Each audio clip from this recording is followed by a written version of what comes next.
ထုနိုင်ခေမရမိုးရှိတောင်းလုံးအမောင်ဖုံးလို့အငယ်မင်းအမိတ်မရှိရတဲ့ရီနေငေါပမာပိုင်လေးမိမိသားလာဒေရာပန်းဘဝမျက်နှာငယ်မင်း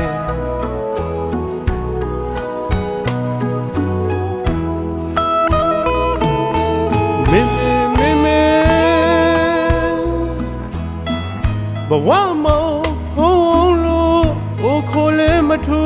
နိုင်ခေမရမိုးရှိတောင်းလုံးအမောင်ဖုံးလို့အငယ်မင်းအမိတ်မရှိရတဲ့ရီနေငေါပမာပိုင်လေးမိမိသားအလားဒီရပန်းဘဝမျက်နှာငယ်မင်း